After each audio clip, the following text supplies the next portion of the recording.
एक global pandemic के दौरान इंडियन और चाइनीज सोल्जर्स की फाइट हुई है। फिजिकल कॉन्फ्रंटेशन सिक्किम बॉर्डर के करीब और इंटरनेशनल मीडिया इसको प्रॉपरली फॉलो कर रहा है। दुनिया भर में इस पर आर्टिकल्स लिखे जा रहे हैं। फॉर एग्जांपल यहाँ पे आप देखेंगे रशिया टुडे का आर्टिकल है, aggressive confrontation between Indian and Chinese troops causes injuries to both sides.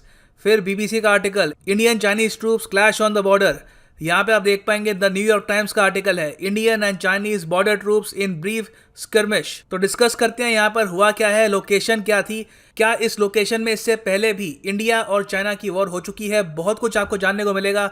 So a lot to know, a lot to discuss as always. But before we begin, हमारा UPSC course आता है, ये आप purchase कर सकते हैं from study IQs application. Google Play Store पर जाओ, download our app study IQ education and buy the UPSC course. यहाँ पे आपको लेक्चर्स मिलेंगे by me, Prashant Dhawan, doctor Mahipal Singh Rathore and doctor Gaurav Garg. So Indian army ने ये कंफर्म कर दिया है। मैं एक्चुअली कंफर्मेशन की वेट कर रहा था वीडियो बनाने से पहले कि बिल्कुल नाकू ला पास के करीब एक फिजिकल कॉन्फ्रंटेशन हुई है इंडियन और चाइनीज सोल्जर्स की। 150 सोल्जर्स यहाँ पर इन्वॉल्व थे और जो रिपोर्ट्स आ रही हैं उसके हिसाब से 11 चाइनीज सोल्जर्स को चोटें आई हैं और सिर्फ 4 इंडियन सोल्जर्स को यहाँ पर चोटें पहुँची हैं।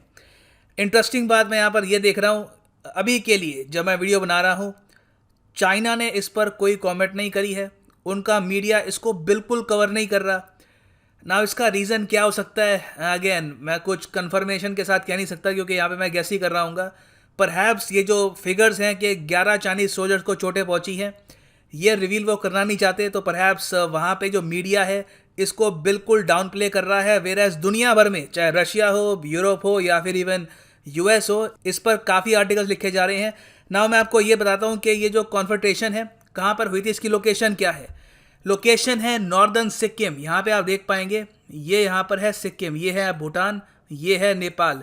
यहाँ पर एक काफ़ी इम्पोर्टेंट पास है, करीब 5259 मीटर हाई पास। इसका नाम है नाकू ला पास और ये आपको मिलेगा along the border with Tibet. ये ऑफ कोर्स तिब्बत है, तिब्बतियन ऑटोनोमस रीजन। चाइना ने इसको कब्जा रखा है। ना मैं चाहता हूँ ये जो लोकेशन है एक बार बड़े मैप में आप देख लें, जो फिजिकल ज्योग्राफी है यहाँ की वो भी आप समझ पाएंगे।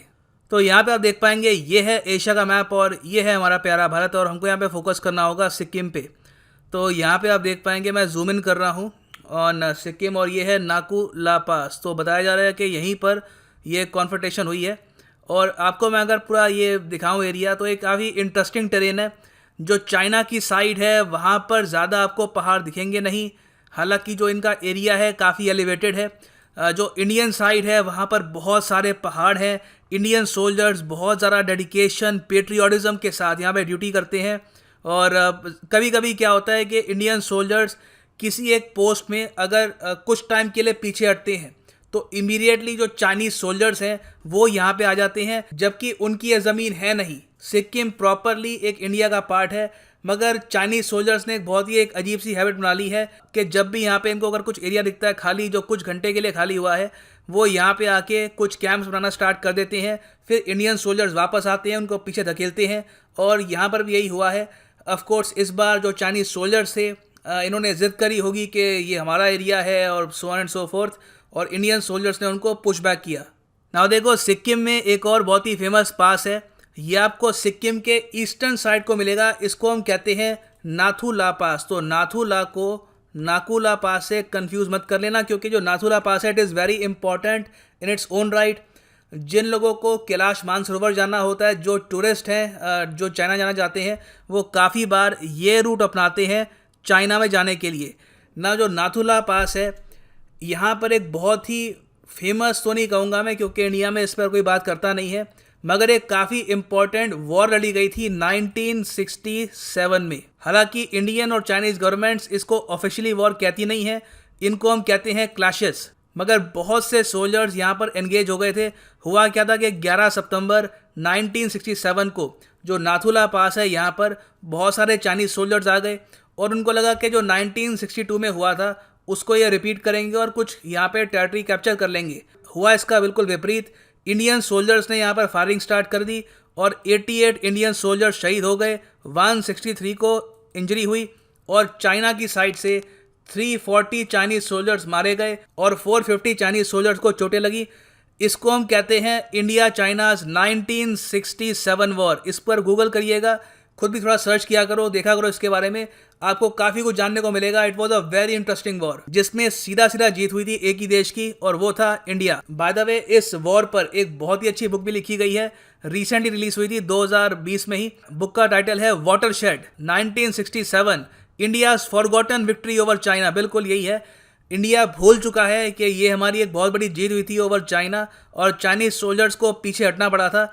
और इस बुक का एक काफ़ी अच्छा रिव्यू भी आपको मिल जाएगा द हिंदू न्यूज़पेपर में। यहाँ पे आप देख पाएंगे वाटरशेड 1967, इसका एक रिव्यू है, ये भी आप पढ़ सकते हैं। तो जो सिक्किम में हुआ है ये कोई नई चीज़ नहीं है, इससे पहले भी काफ़ी बार डोकलाम में भी आपने देखा होगा। उसके बाद 1967 में काफ़ी बार चाइनीज सोल्जर्स यहाँ पे आते हैं और उनको इंडियन आर्मी या तो पुशबैक करती है, अगर वो डटे रहते हैं तो फिर ऑब्वियस सी बात है क्लैशेज होती हैं, और उसका रिजल्ट आपने देखा। अब यहाँ पे एक लार्जर क्वेश्चन यहाँ पे ये आता है कि पैंडेमिक के दौरान चाइना पे इतने आरोप लग रहे हैं, तो इस टाइम इनकी आर्मी इतना अग्रेसिव पोस्चर क्यों लेगी, ये इंडियन टेरिटरी में एंटर करने की कोशिश क्यों करेंगे। वेल देखिए, मैं समझाता हूँ यहाँ पे हुआ क्या है। मैं तो एक्चुअली बहुत से इवेंट्स को फॉलो करता हूँ, हर इवेंट पे वीडियो बनाता नहीं हूँ, तो यहाँ पे मैं क्लियरली एक पैटर्न देख रहा हूँ। चाइना ने इंडिया और जापान को बुली करना स्टार्ट कर दिया है। रिसेंटली क्या हुआ कि चाइना ने जापान की एक आइलैंड है उनका, जापान का आइलैंड सेनकाकू आइलैंड, वहाँ पर अपनी शिप्स डॉक कर दी, और जो जापानीज शिप्स थी उनको पीछे भगा दिया। यहाँ पे आप देख पाएंगे टाइम्स ऑफ जापान का आर्टिकल है, Chinese ship chase Japanese fishing boats near Senkaku island. Senkaku island of course China के हिसाब से बिलोंग करता है to people's republic of China. तो ये इवेंट रिसेंटली हुआ है, 8 तारीख को ये इवेंट हुआ। फिर 10 तारीख को इन्होंने इंडियन जो बॉर्डर है वहाँ पर घुसपैठ करने की कोशिश करी। ये क्लियरली एक हमको संकेत देता है कि चाइना जो आज के समय प्रेशर में है, यहाँ पे इन पे आरोप लग रहे हैं, तो जो कंट्रीज चाइना के अगेंस्ट नहीं बोल रही, चाइना यहाँ पर ऑब्वियसली ये मान रहा है कि इन कंट्रीज में वीकनेस है, ये इतनी स्ट्रांग है नहीं कि हमारे खिलाफ कुछ बोलेंगे रिगार्डिंग कोविड-19। तो चाइना इन कंट्रीज को और पुश करने की कोशिश कर रहा है। ऑफ कोर्स इन कंट्रीज से मेरा मतलब है इंडिया और जापान। तो आप क्वाड ग्रुप में अगर देखो, क्वाड ग्रुप आपको पता होगा 4 कंट्रीज का ग्रुप है, Australia, US, Japan, India. Quad group में भी ऑलमोस्ट बंटवारा हो गया था, यूएस ऑस्ट्रेलिया अकेले बार बार चाइना को टारगेट कर रहे थे, वेरस इंडिया की तरफ से एक स्टेटमेंट भी नहीं आई है। और इस वीक डिप्लोमेसी का जो इम्पैक्ट है इवेंट से हम देख रहे हैं, क्योंकि देखिए चाइना का जो सोचने का तरीका है वो काफ़ी डिफरेंट है। वो ये मान के चलती हैं कि ऑलवेज बी असर्टिव, और हम लोग यहाँ पर चाइना की असर्टिवनेस को ही देख रहे हैं। ये बात अलग है कि हमारे सोल्जर्स ने काफ़ी अच्छा जवाब दिया है, मगर कहीं ना कहीं गवर्नमेंट ऑफ इंडिया को सोचना होगा कि परहैप्स इस पेंडेमिक के दौरान चाइना के अगेंस्ट कुछ स्टेटमेंट उनको देनी चाहिए। जो क्वाड ग्रुप के बाकी मेंबर्स हैं उनके साथ मिलकर they should make China accountable. So ये है एंड इस वीडियो का। उम्मीद करता हूँ आपको कुछ जानने को मिला होगा। Thanks for listening and as always God bless you all.